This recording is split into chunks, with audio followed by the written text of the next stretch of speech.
मैं डॉक्टर इरशाद अली खान, सहाचार्य राजनीति विज्ञान विभाग, राजकीय बांगड़ महाविद्यालय डीडवाना में कार्यरत हूँ। आज हम राजा राम मोहन राय का अध्ययन करेंगे, जिसमें सबसे पहले उनका जीवन परिचय के साथ में उनकी कृतियों का अध्ययन करते हुए हम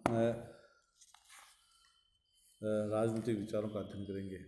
जैसा कि राजा नाम जो है, राजा राम मोहन राय का राजा नाम अकबर द्वितीय निकाला था। राय का जन्म बंगाल के राधानगर में हुआ था। यानी हम जैसे कि इनका विशेष रूप से जो योगदान रहा वो अलग अलग सेक्टरों में रहा है।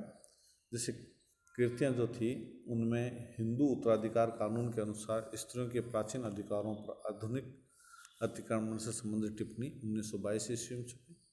प्रेस पर नियंत्रण के विरुद्ध सर्वोच्च न्यायालय एवं सम्राट को याचिका 1823 में। अंग्रेजी शिक्षा पर लॉर्ड एम हेस्ट के नाम एक पत्र 1823 ईस्वी में। ईसाई जनता के नाम अंतिम अपील 1823 ईस्वी में। यूरोपवासियों के भारत में बसने के संबंध में विचार 1831 ईस्वी में। भारत की न्यायिक एवं राजस्व प्रणाली पर प्रश्नोत्तर 1832 ईस्वी में। 1828 ईस्वी में उन्होंने ब्रह्म समाज की स्थापना की। ब्रह्मसूत्र का बंगला में और कठोपनिषद व ईशोपनिषद का बंगला व अंग्रेजी में अनुवाद भी किया। फारसी भाषा में तुहफ़ात उल मुहावदिन नामक पुस्तक और अंग्रेजी में ईसाईयत के सिद्धांत नामक पुस्तकें लिखी तथा कई संस्कृत ग्रंथों पर व्याख्याएं भी प्रकाशित की। बंगला में संवाद कौमुदी तथा फारसी में मीरात उल अखबार नामक 2 समाचार पत्रों का प्रकाशन भी किया। यानी बंगला में संवाद कौमुदी तथा फारसी में मीरात उल अखबार नामक 2 समाचार पत्रों का प्रकाशन किया। पत्रकारिता क्षेत्र में अपना योगदान दिया। 1833 ईस्वी में इंग्लैंड के ब्रिस्टल नामक स्थान पर राय की मृत्यु हो गई।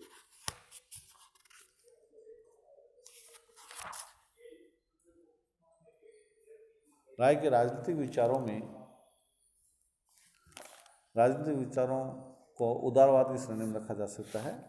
व्यक्तिगत एवं राष्ट्रीय स्वतंत्रता। राजा राममोहन राय जीवन, स्वतंत्रता, संपत्ति धारण करने के अधिकारों को व्यक्ति के प्राकृतिक अधिकारों के रूप में स्वीकार करते थे। वे व्यक्तिगत स्वतंत्रता और मानव अधिकारों को भारतीय सामाजिक परिस्थितियों के अनुरूप ढालना चाहते थे। इस दृष्टि से वे राज्य की हस्तक्षेपवादी धारणा से पूर्णतः असहमत थे। राज्य को व्यक्ति के सामाजिक, आर्थिक और नैतिक उत्थान के लिए सक्रिय प्रयत्न करना चाहिए। विशेषतः भारतीय सामाजिक व्यवस्था में व्याप्त कुरीतियों, अन्याय परंपराओं और अंधविश्वासों को देखते हुए उन्होंने राज्य द्वारा समाज सुधार, शैक्षणिक उन्नति आदि के लिए विधि निर्माण पर बल दिया। राय फ्रांस की राज्य क्रांति के आदर्शों से अत्यधिक प्रभावित थे। व्यक्ति के अधिकारों के संदर्भ में अनेक विचारों का मर्म फ्रांस की राज्य क्रांति के प्रेरक सूत्र स्वतंत्रता, समानता एवं भ्रातृत्व में भली भांति व्यक्त होता है। राय ने यूनान और नेपल्स की स्वतंत्रता की आकांक्षा के प्रति समर्थन था। जब 1820 में नेपल्स में स्वेच्छाचारी शासन पुनः स्थापित हो गया तो उन्हें गंभीर क्षोभ हुआ। इसी प्रकार फ्रांस की 1830 की राज्य क्रांति से उन्हें बहुत प्रसन्नता हुई। चार्ल्स 10 के शासन के अनुमोदन से वे बहुत संतुष्ट हुए।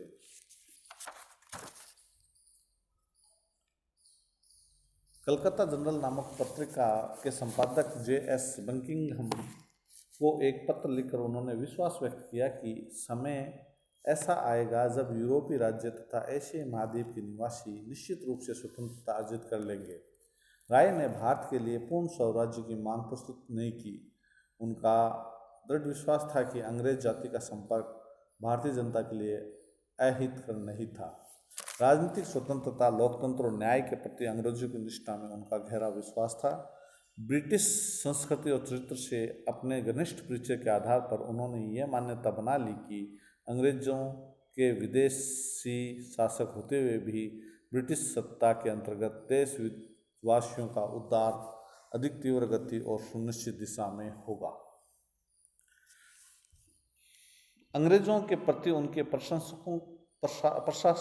प्रशंसात्मक दृष्टिकोण का अर्थ यह नहीं था कि वे भारत पर अंग्रेजों के स्थायी आधिपत्य के समर्थक थे। उनकी मान्यता थी कि भारत में अंग्रेजी शासन भारतीय जनमानस में लोकतांत्रिक शासन प्रणाली के प्रति आस्था उत्पन्न करने और भारत का आधुनिक संस्कृति के जीवंत संपर्क करने में सहायक होगा तथा भारत राजनीतिक और बौद्धिक दृष्टि से विश्व के अन्य देशों के स्तर तक पहुंच जाएगा। उनकी मान्यता थी कि इस कार्य के लिए भारत में ब्रिटिश सत्ता का अधिक से अधिक 40 वर्ष तक बना रहना उचित था। राय ब्रिटिश सत्ता के समर्थक होते हुए भी सरकार को निरंकुश शक्तियां प्रदान किए जाने के पक्ष में नहीं थे। प्रेस और अभिव्यक्ति की स्वतंत्रता। राजा राममोहन राय सर्वप्रथम उन व्यक्तियों में से थे जिन्होंने भारत में समाचार पत्रों की स्वतंत्रता के विचार का समर्थन किया व उनके लिए सक्रिय प्रयास किया। 1823 ईस्वी में राय के द्वारकानाथ ठाकुर, गौरीशंकर बनर्जी, हरचंद घोष, प्रसन्न कुमार टैगोर तथा चंद्र कुमार टैगोर के साथ मिलकर प्रेस की स्वतंत्रता के लिए सर्वोच्च न्यायालय को एक याचिका भेजी। यह याचिका अस्वीकृत हो गई तथा इसके विरुद्ध ब्रिटिश सम्राट के समक्ष अपील की गई। राय ने सम्राट से आग्रह किया कि वे प्रेस की स्वतंत्रता से इस कारण आशंकित न हों कि इससे भारत में ब्रिटिश शासन के प्रति विरोध का भाव विकसित होने में सहायता मिलेगी। प्रेस की स्वतंत्रता ने विश्व के किसी भी भाग में क्रांति को कभी जन्म नहीं दिया। क्रांति यहाँ वहीं हुई है जहाँ निरंकुश शासन ने जनता को अज्ञान के अंधकार में रखा है।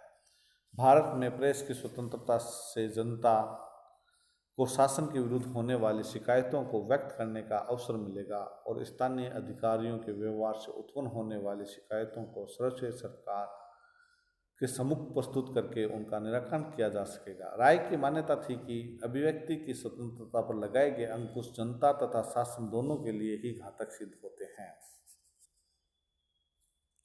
न्यायिक सुधार।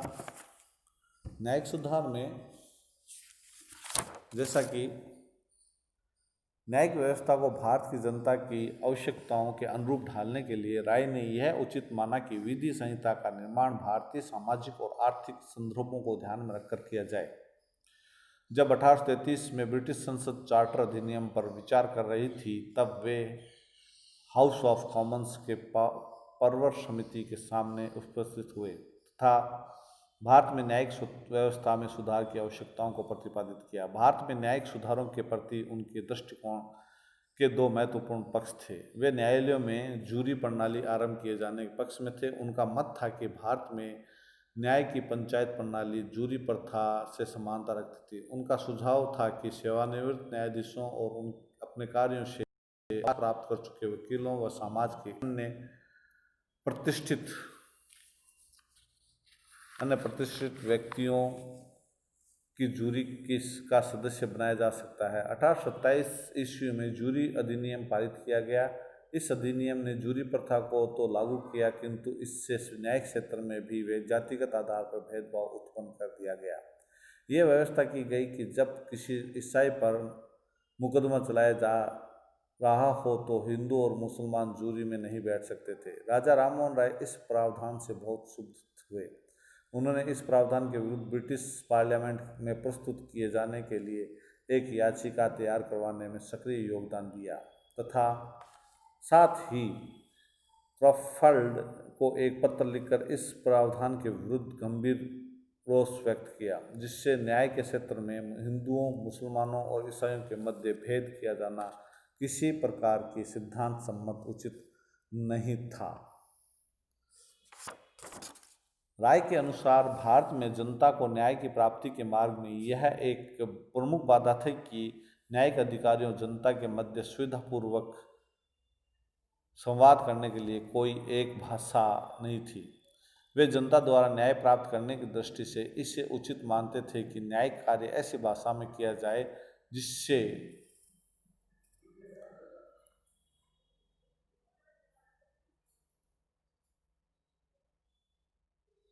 यानी कि राय ने इस ओर ध्यान दिया कि भारत में ऐसे समाचार पत्रों और पत्रिकाओं का अभाव था जिनमें न्यायालय के निर्णय प्रकाशित किए जाए।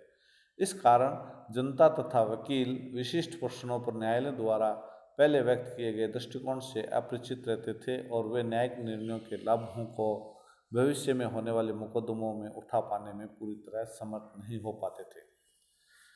प्रशासन एवं राजस्व व्यवस्था यानी राय ने प्रशासनिक व्यवस्था में सुधार की आवश्यकता पर बल देते हुए कहा कि प्रशासनिक पदों में भारतीयों की अधिकार अधिक ले उत्तरदायित्वपूर्ण प्रशासनिक पदों पर परिपक्व बुद्धि वाले व्यक्तियों को ही नियुक्त किया जाना चाहिए। सेवा में प्रवेश के लिए न्यूनतम आयु 22 वर्ष निर्धारित किया जाना चाहिए। राजस्व व्यवस्था के तहत भारत में निर्धन कृषकों की स्थिति सुधारने के लिए जमींदारों और सरकार को लगान की दर कम कर देनी चाहिए। उन्होंने जमींदार प्रथा के उन्मूलन का आग्रह तो नहीं किया, किंतु सरकार से यह अपेक्षा की कि लगान की दर में परिवर्तन का अधिकार जमींदारों को प्रदान नहीं किया जाए। उन्होंने भारत में स्थायी भू प्रबंध की आवश्यकता पर बल दिया। निर्धन जनता को करों में राहत देने के लिए राय ने यह सुझाव दिया कि सरकार विलासिता की सामग्री पर अधिक दर में कर लगाए। राजस्व व्यवस्था को सुव्यवस्थित और सुदृढ़ बनाने का आग्रह करते हुए उन्होंने मत व्यक्त किया कि राजस्व विभाग पर किए जाने वाले रख रखाव के व्यय में कमी की जाए तथा जिले में राजस्व वसूली के प्रमुख अधिकारी कलेक्टर के पद पर भारतीयों की नियुक्ति की जाए। उनकी मान्यता थी कि राजस्व वसूली के कार्य में भारतीयों को नियुक्त किए जाने से भारतीयों में शासन के प्रति संतोष का भाव भी उत्पन्न होगा तथा इन पदों पर नियुक्त ब्रिटिश अधिकारियों को दिए जाने वाले अत्यधिक वेतन की तुलना में भारतीय अधिकारियों को कम वेतन देने से राजस्व व्यय में कमी होगी। उनका मत था कि राजस्व वसूली में होने वाले व्यय की कमी के द्वारा किसानों पर पड़ने वाले कर के भार को कम किया जा सकेगा। विश्व बंधुत्व एवं मानवतावाद। राय का संकीर्णता के लिए कोई स्थान नहीं था। वे तो विश्व बंधुत्व और मानवतावाद के महान पुजारी थे। वे मनुष्य के व्यक्तित्व और आत्मा पर लगाए जाने वाले प्रागत प्रतिबंधों की समाप्ति के लिए प्रयत्नशील थे।